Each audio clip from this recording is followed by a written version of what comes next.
When things fall apart, we need the sorts of things that can hold us and to remind us that there is more than the current moment of loss or pain. We need something durable and beautiful and familiar and comforting. It's no wonder we usually hear the 23rd Psalm at funerals, and at other times that the weight of life or death is too much to bear. I can recall, many of you will know Pastor Lloyd Brockmeyer. I can recall over the early years of my time here of visiting with him, and he would tell me of moments that he was with someone at their deathbed or as their life was coming to an end, and he would begin to recite the 23rd Psalm, and he would find that the person who'd been quiet throughout the visit up to that point would gently and softly, and sometimes there wasn't much sound, but you could see their lips were moving as they began to join in that familiar and comforting psalm.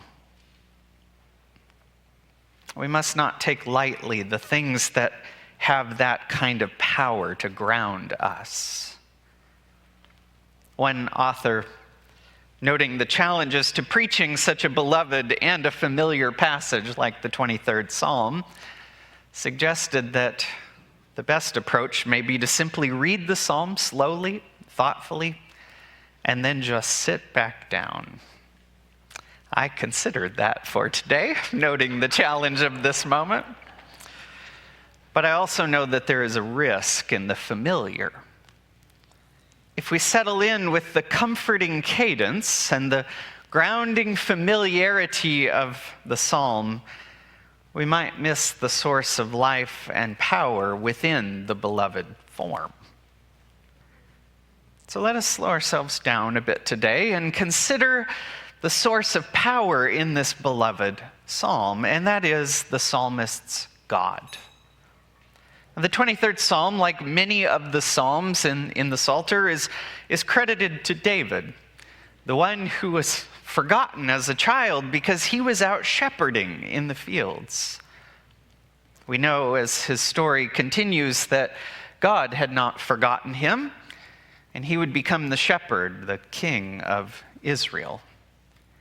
It's no wonder a psalm like the one we've heard today came from David, whose time watching the sheep in his early years had plenty of time to contemplate what life with God is like. No wonder the familiar words come to us in the metaphor, the language of that vocation. The Lord is my shepherd, who leads me in the green pastures and by the still and the calming waters. What David finds as he reflects upon the life with God is that God is the shepherd who desires our good.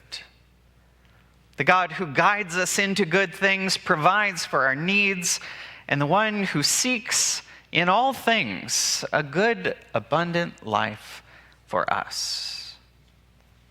As David shifts from the metaphorical language to the personal, God restores my soul. And yet, as many commentators will note, that term soul is too small. It's as if it's a part of our being that God restores. It's too bifurcated. A better way to say it is that God restores my whole being. God restores all that I am. Amen?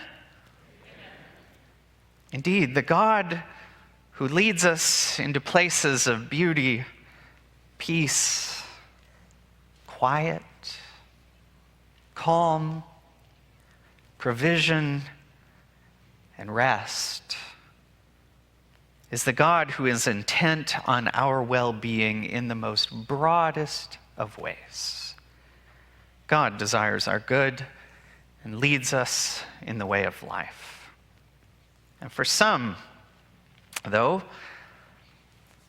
who can affirm it, there are some, who can affirm those words easily.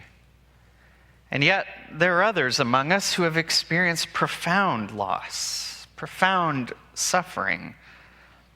Those words may all sound just a little bit naive.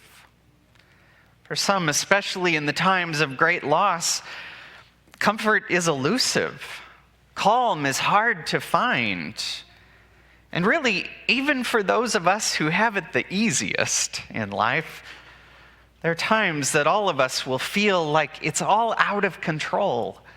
And the places of danger and uncertainty will threaten any sense of comfort that we may seek after. Even for David, the psalmist, especially for David, the psalmist, life was messy. When he was young, the king kept trying to kill him.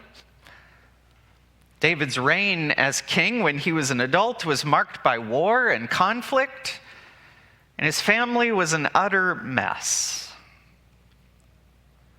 As this psalm, our psalm today, sounds more optimistic than many of the psalms in the Psalter, part of its durable nature has to do with the fact that the psalm does not look away from the struggles and the hardships of life. Even though I walk through the valley where I cannot see, but I still know that there is danger lurking around the corners, I will fear no evil, for you are with me. Do you notice a shift in the psalm there? The poet who was saying, "The Lord is my shepherd," is no longer speaking to others about God, but now the attention turns to God. You are with me. Your rod and your staff are my comfort. You are with me. An affirmation and a prayer. God be with me. I wonder if we might make that our own this morning. Would you say this with me? You are with me. You are with me. That good news of God's nearness to us is a source of strength to the faithful over and over and over again. And not only for David. You might recall Isaiah's prophecy that Matthew employed as he foretold the news of the Christ child, when he said, "And they shall call him Emmanuel," which means God is with us. You are with me. In our own tradition, it was John Wesley at the end of his life that left us with the same reminder. Wesley, as you may think upon all the things, the gifts that he left to this world, the reminder and the creation of a people who believed in God's grace, who were shaped and moved by God's grace. One of the last things that Wesley left this world was the reminder of the grace of a God who is with us. As Wesley was on his deathbed, he said, "The best of all is this: God is with us."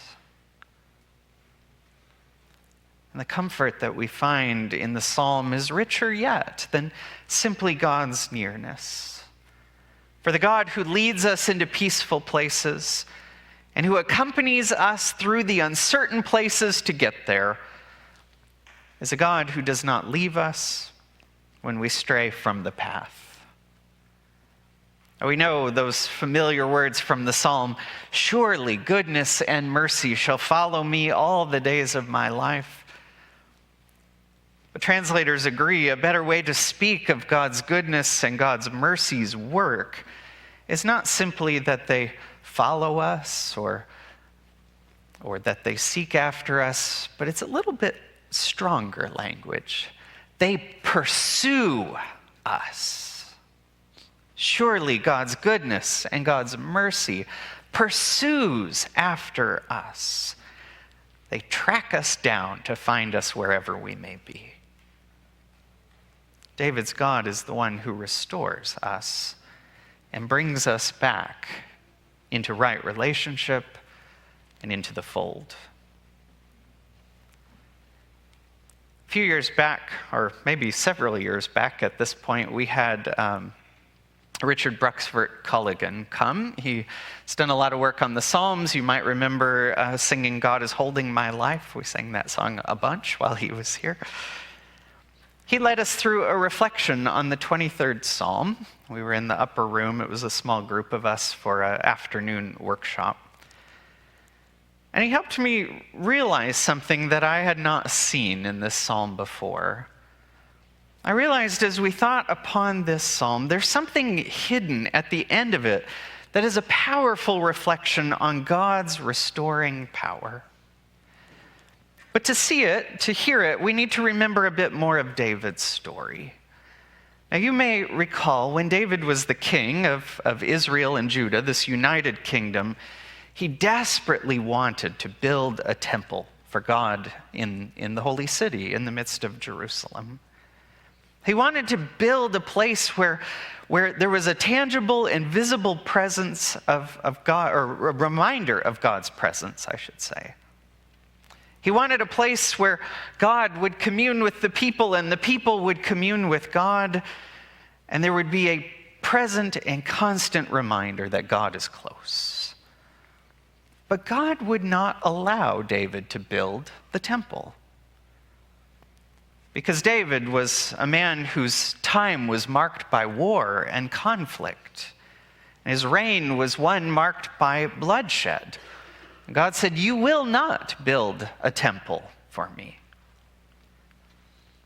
David was not allowed to build the temple. It was his son Solomon who ended up doing it.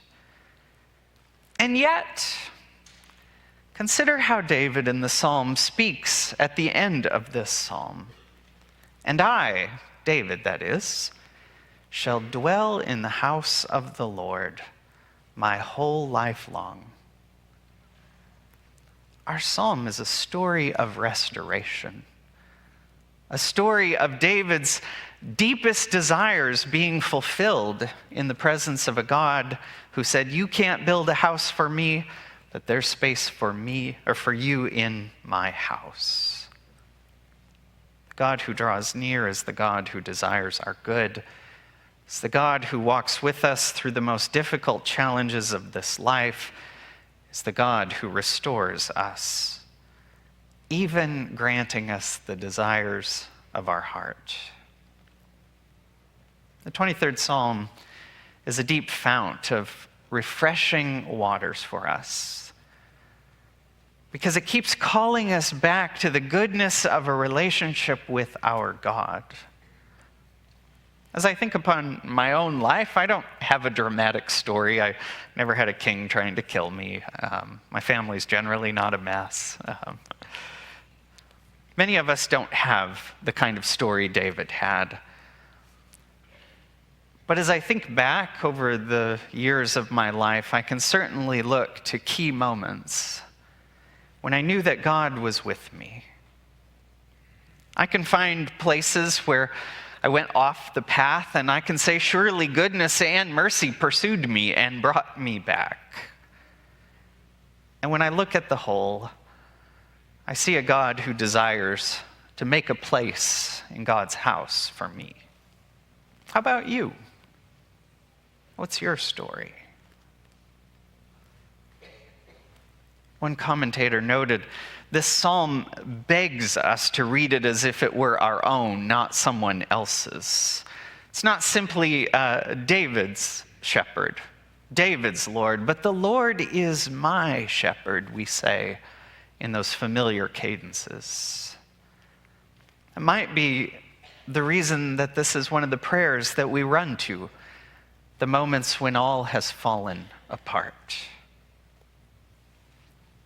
As we consider this psalm, we should remember something that could not have been in the mind of the poet when the psalm was written.